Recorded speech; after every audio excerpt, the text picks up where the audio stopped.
Hello everybody, this is Hammer Striker here. Today I'm going to do a quick video to update on what SIG is calling the Voluntary Upgrade program.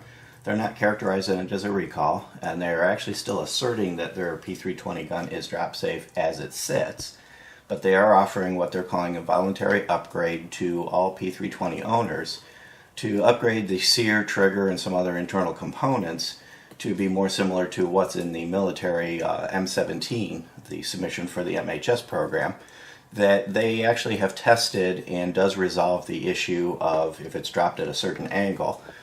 In their various releases, one of the things they're saying is that that angle that it's dropped at that is causing the malfunction is outside of all of the standardized testing, yet they acknowledge that if you drop it at that specific angle it can go off, and that their upgrade program will prevent that from occurring, that they've tested the upgraded guns and even at that specific angle and others that they won't go off.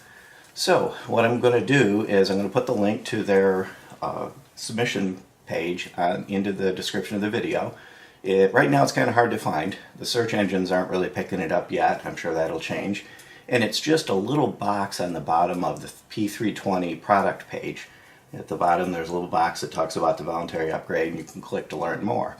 The process is simple. All you do is put your serial number in, which is found on a little window here on the side of the grip frame, and you put your serial number in. It'll identify the model and that chassis was originally shipped in. Now that's one important thing. This is a modular system. You can pull this chassis out and put it into another gun. You can do caliber exchanges.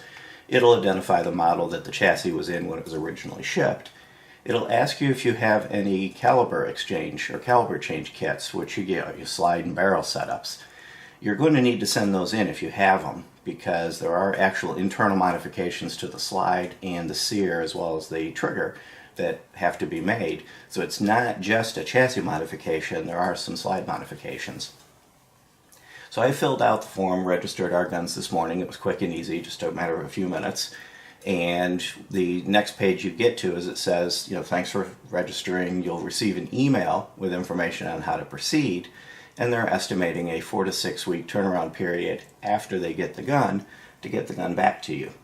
So there's been a number of comments and questions on our original video. Some people actually bashing SIG, some people defending SIG. I'm going to look at it this way. This isn't the first manufacturer that has had a circumstance where their gun needed to be upgraded. It won't be the last. What are we going to do with these SIGs? We're going to send them in, get them upgraded. And when we get them back, we're going to put them back in service.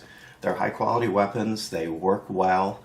Yes, there's a risk if they fall at that particular angle. And Murphy's Law says if you drop one, it could fall at that angle. So it is something that needs to be addressed. But it's nothing to abandon a very fine pistol for. It's just a matter of if you're carrying one now, be aware of it. It might be a better idea if you have an alternate gun to carry while you're waiting to get it fixed to do that. Otherwise, go ahead, get it upgraded, send in what they tell you you need to send in, which at minimum will be the slide and the chassis. Most likely you also have to send in the grip frame and any caliber exchange kits you have.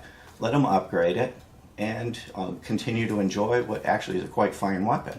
It's unclear at the moment whether you'll have to send in additional grip frames, whether they're going to have to do any cutouts to accommodate any of the new parts.